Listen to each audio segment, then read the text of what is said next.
Bem-vindos ao Gosto e Sabores. Continuamos em Castelo Branco e para conhecer melhor a história desta cidade e deste castelo onde nos encontramos, convidamos o arquiteto José Conceição Afonso. Fique connosco.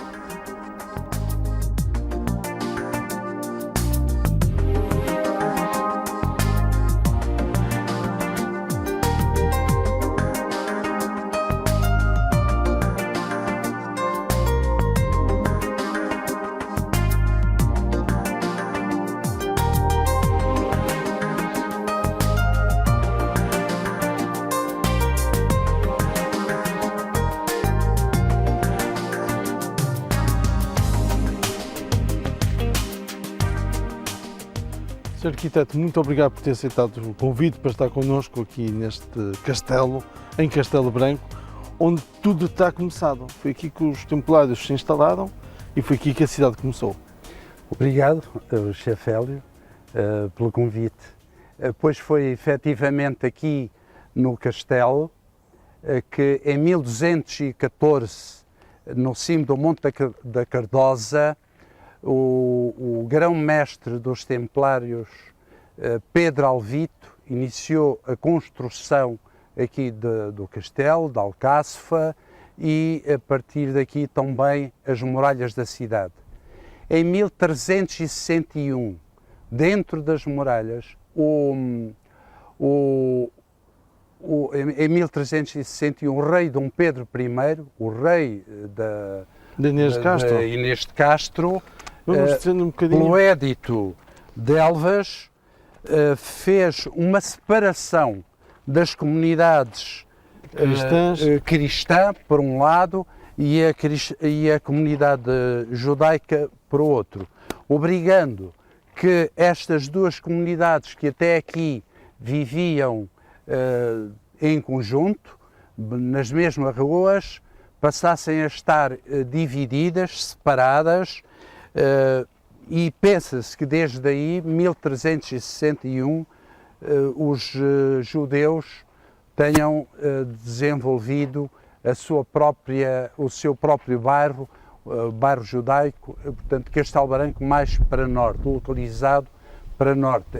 As conhecidas judiarias, não é? As conhecidas judiarias. Onde ainda se encontram aqui bastante bem representadas em Castelo Branco.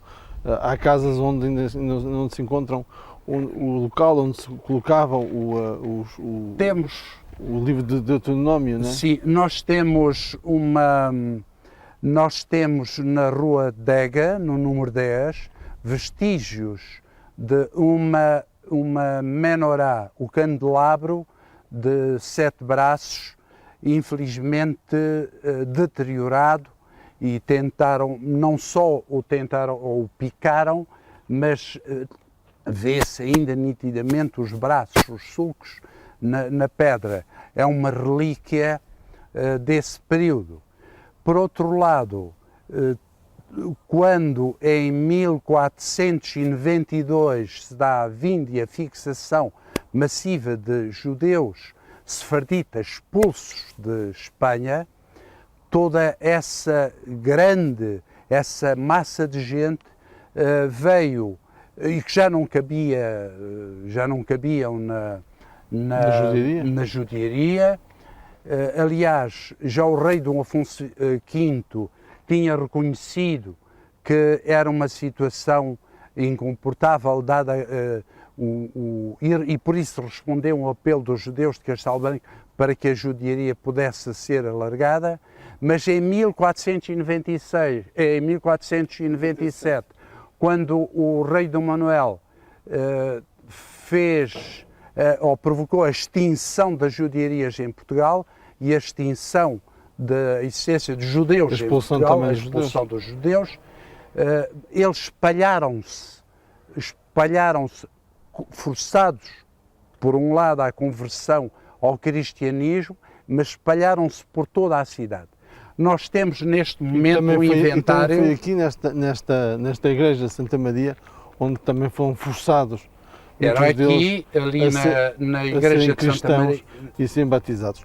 Nós vamos passar para a cozinha, para o Museu Manuel Cargaleiro, onde temos instalado a nossa banca de cozinha, e vamos continuar a conversa dos judeus, da história e sobretudo desta linda cidade de Castelo Branco.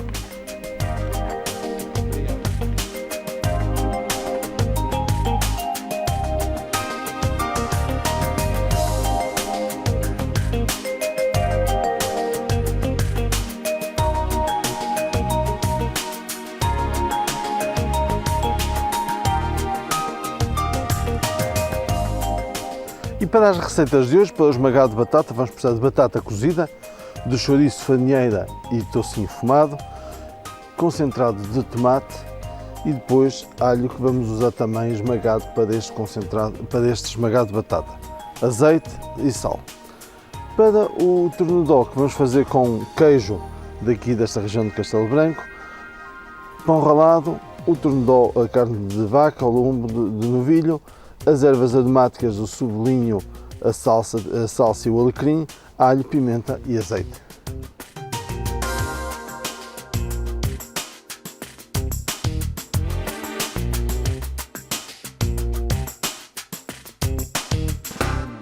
Então vamos começar pelo esmagado de batata. Temos aqui as batatas cozidas. Vamos ligar aqui o lume. Colocar um pouco de azeite e colocar os enchidos para que larguem gordura para depois então envolver as batatas.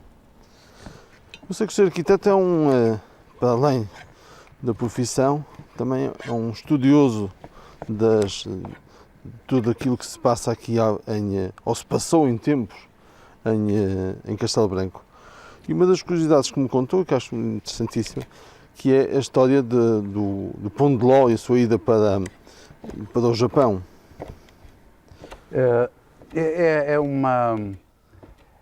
É uma história muitíssimo interessante, porque o pão de ló, de certo modo, ainda se verifica, mas de uma forma muito mais ténue. O pão de ló era usado em todas as festas pelas aldeias e em Castelo Branco, que há 30, 40 anos, ainda hoje se faz, mas já com muito menos intensidade, é menos frequente. O pão de ló... Não era só usado então na Páscoa, porque há muitas regiões onde... Não, era sempre que havia casamentos, festas anuais, era frequente o pão de ló. E o pão de ló, segundo o investigador, o Kenneth Kippel, que foi bolseiro da Fundação Guggenheim e Rockefeller também, da Fundação Rockefeller, fez um estudo e um livro publicado que se chama 10 milénios de mundialização dos sabores, e em que se verifica, e ele afirma que o pão de ló foi levado por missionários ou por navegadores, comerciantes para o Japão. No Japão existe um bolo que é igual ao pão de ló que aqui se faz, é chamado katusera. Isso surpreende-nos porque é um dado desconhecido e eu penso que Castelo Branco devia assumir esse dado por forma a promover um produto seu que foi até aos confins que foi globalizado, do Oriente, foi globalizado e que o facto disto estar escrito por um dos grandes historiadores e investigadores ligados à mundialização dos alimentos dá-nos uma outra força em relação a esta afirmação. O pão de ló molhado com origem na região de Castelo Branco. Por outro lado, sabe-se que o pão de ló molhado tem características diferentes do pão de ló, por exemplo, do alfejarão, porque aqui o pão de ló era molhado com sumos de fruto ou com calda de açúcar, com açúcares e, portanto, licores de frutas. E é isso que há a dizer em relação ao pão de ló. Seria interessante que Castelo Branco promovesse o seu pão de ló, tal como promove hoje os bordados, os chamados bordados de Castelo Branco. De que temos aqui um quadro, um exemplar. Os bordados de Castelo Branco são conhecidos, são muito famosos, todas as pessoas gostariam de ter um em casa, até pelo seu valor também patrimonial, que é muito elevado, mas tem uma história por detrás, ou seja, tem uma representação, uma alegoria que nos conta uma história, não é? Em relação ao bordado de Castelo Branco, há várias teses, têm sido feitas pesquisas, várias. Eu inclino para que o bordado de Castelo Branco tenha vindo efetivamente do Oriente e os exemplares de que se dispõem, através do desenho, revelam duas características. Uma é de desenhos com uma simetria muito rígida e outro tipo de bordado de Castelo Branco, uma simetria dinâmica, quadros muito orgânicos, com desenho orgânico, como se vê aqui. Por outro lado, este tipo de desenho pode traduzir a influência de duas culturas. Uma, a cultura cristã, e ligado também à afirmação de todo o processo da reconquista com a cultura cristã e ligada à tradição helénica e românica, e a tradição do Sul, que aqui se fazia sentir também de uma forma muito acentuada através da presença judaica. A presença judaica com senhoras bordadeiras judias, naturalmente, terão tendência para quadros mais orgânicos, com desenho orgânico, não simétrico, ou uma simetria muito dinâmica e não rígida, e há um elemento extraordinário que é de um fruto que de certo modo tem a ver também com um programa de gastronomia e de culinária, que é a romã. A romã, nós vamos encontrar ainda muitas romanzeiras nos quintais da judiaria de Castelo Branco, e a romã é um fruto apreciadíssimo pelos judeus. A romã tem 613 bagos, 613 sementes, que correspondem a 613 um dia deste vou contar os grãos todos das romãs para ver se bate sempre certo. Pelo menos é o que eu tenho lido variedíssimas vezes, e é essa uma das justificações pelas quais os judeus têm e dão à romã uma simbologia, simbólica, sacralizada e bíblica. Que é símbolo da fortuna, símbolo da fortuna, de abundância. Diz muito bem, símbolo da fortuna e da felicidade. Pois neste quadro, por exemplo, nós vemos algumas romãs exemplificativas disso. Não sei se queria saber mais. Eu acho que Castelo Branco tem outros dados importantes. Olha, está-me a recordar agora que temos, por exemplo, família Granada em Castelo Branco, e Granada que tem a ver certamente com a vinda dos sefarditas expulsos de Espanha em 1492, Granada que tem a ver com a romã. Aliás, a granadina é o sumo da romã, que se usa para fazer alguns coquetéis, não é? Isso me é significativo, o facto de essa família existir aqui em Castelo Branco. Para além disso, Castelo Branco através de algumas famílias importantíssimas da sua história, esteve também ligada ao comércio das especiarias. O Amato Lusitano, o grande médico do século XVI, que teve que fugir desta cidade, era cristão novo, mas era filho de pais judeus e assumiu totalmente a condição que chegou a ser médico do Papa, não é? Médico do Papa Júlio III e que foi expulso e muito perseguido aqui em Antuérpia.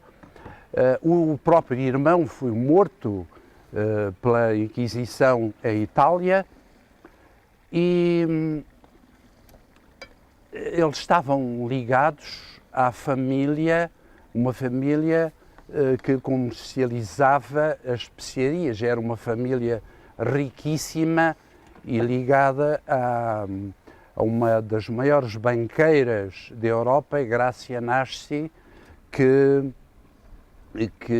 chegava a emprestar dinheiro aos grandes reis da Europa e ao próprio Papa. Portanto, eram famílias muito ricas, mas isso não impediu que não tenham sido veja lá a evolução muito dos tempos. perseguidas. Já emprestamos dinheiro e agora andamos a pedi-lo emprestado. Pois. Mas toda essa história, de facto, de Castelo Branco, que é riquíssima, leva-nos também a um ponto muito interessante, que é a evolução do próprio Castelo Branco. Castelo Branco, em 1492, com a chegada dos judeus a esta cidade, tem um crescimento enorme face a outras cidades portuguesas e a própria arquitetura da cidade se muda, não é? Sim, o mestre Hélio, o chefe Hélio, fala num dado, ou levanta um dado muito interessante. Castelo Branco foi fundado pelos Templários em 1213. Pedro Alvito foi o grão-mestre da Ordem dos Templários, fundador desta cidade, que iniciou provavelmente cerca de 1214 a construção do castelo e muralhas. Que servia de defesa esta parte aqui junto de fronteira, não é? Precisamente para defesa desta área, de toda esta área de fronteira. A cidade foi desenhada, digamos, pelos Templários como se fosse uma mão com em que os vários dedos eram as ruas e em que o castelo, portanto, encimava todo este processo, as várias ruas, duas a duas, segundo um estudo recente, publicado pela Câmara Municipal, por um conjunto de arquitetos, então ainda estudantes da Faculdade do Porto, e esse livro sobre as casas quinhentistas revela que cada duas ruas convergiam num ponto do castelo, que seria um ponto de observação de tudo o que se passava, para controle, para gestão de todo, para domínio e sobretudo visual. Visualização, não é? Porque Sim. de cima via-se toda a... E a cidade foi crescendo. Há relatos desde o início da fundação de que os templários protegiam os comerciantes judeus, por exemplo, e que adotaram medidas no sentido de proteger o comércio e os mercadores, quer fossem cristãos, islâmicos ou judeus. É muito curioso porque aparece na história de Portugal, por várias vezes, um reino, três religiões. Sendo que o rei de Portugal, sendo católico, também protegia os seus habitantes das outras religiões. Isto no tempo do Afonso Henriques, até Dom Dinis, mais ou menos. Sim, neste caso, os templários, enquanto fundadores da cidade, tinham com certeza, grandes pontos de contacto com as comunidades judaicas que existiam em Portugal, desde muito antes da fundação do reino do reino de Portugal. Mas o que eu gostava de dizer é que em 1492, quando se dá a expulsão dos judeus em Espanha pelos reis católicos, grande parte vêm para Portugal, fixam-se ao longo da fronteira, a fronteira da beira interior, as cidades têm aumentos demográficos da ordem dos 60%. Castelo Branco terá crescido um pouco mais até de 60%. Isso verifica-se hoje claramente não só pelos inventários, pelos estudos demográficos feitos, como se traduzem também pelo inventário que tem sido feito inicialmente por alguns estudos já tinham sido feitos, e neste momento pelo gabinete da zona histórica de Castelo Branco.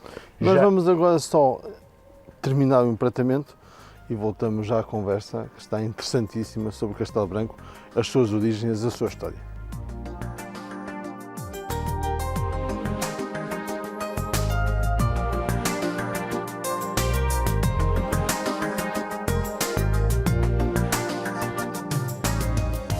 Temos aqui então duas receitas, ou uma receita e um acompanhamento, com produtos da terra. Este feito com batata e com os enchidos tradicionais aqui de Castelo Branco, e estes dois bifes ou ternedós de novilho com o queijo também aqui desta região. Há um queijo ótimo, que é o queijo picante de Castelo Branco, mas que é demasiado forte para usos culinários. Podia ser usado como uma pasta fresca, mas o melhor mesmo é acompanhado com umas boas tostas de pão e um bom vinho tinto. Nós vamos continuar a conversa, vamos continuar a nossa conversa no castelo aqui de Castelo Branco. Fique connosco.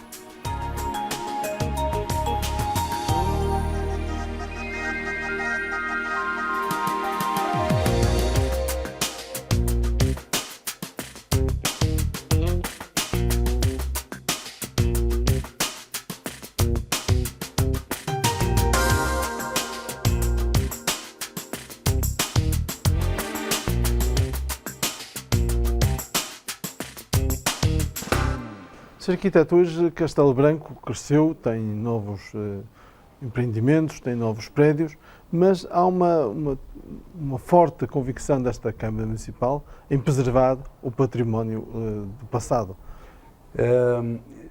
A Câmara Municipal de Castelo Branco e o Sr. Presidente Joaquim Mourão tem tido uma ação notável nesse aspecto.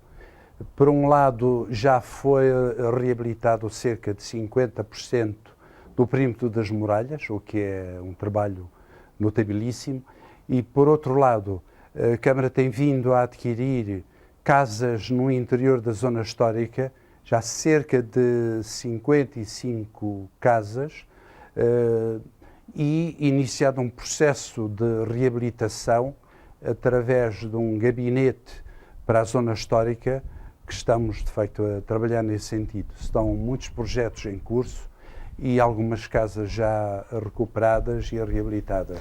Essas casas são reabilitadas e são depois ocupadas por habitantes locais? São vendidas, são alugadas? Sim, em princípio têm sido associadas a aluguer a pessoas de classe média e, portanto, e que estimam muito essas casas. E mesmo o seu interior também é tudo reabilitado? O seu trabalho, o interior, por aquilo que já fizemos, posso dizer que é extraordinário. São casas de grande qualidade, de grande acessibilidade ao centro da cidade, e isso prova que este processo de abandono durante décadas e décadas em que os nossos centros históricos caíram foi uma situação lastimável, e que hoje custa muito, muito, portanto, que está tudo apodrecido, praticamente.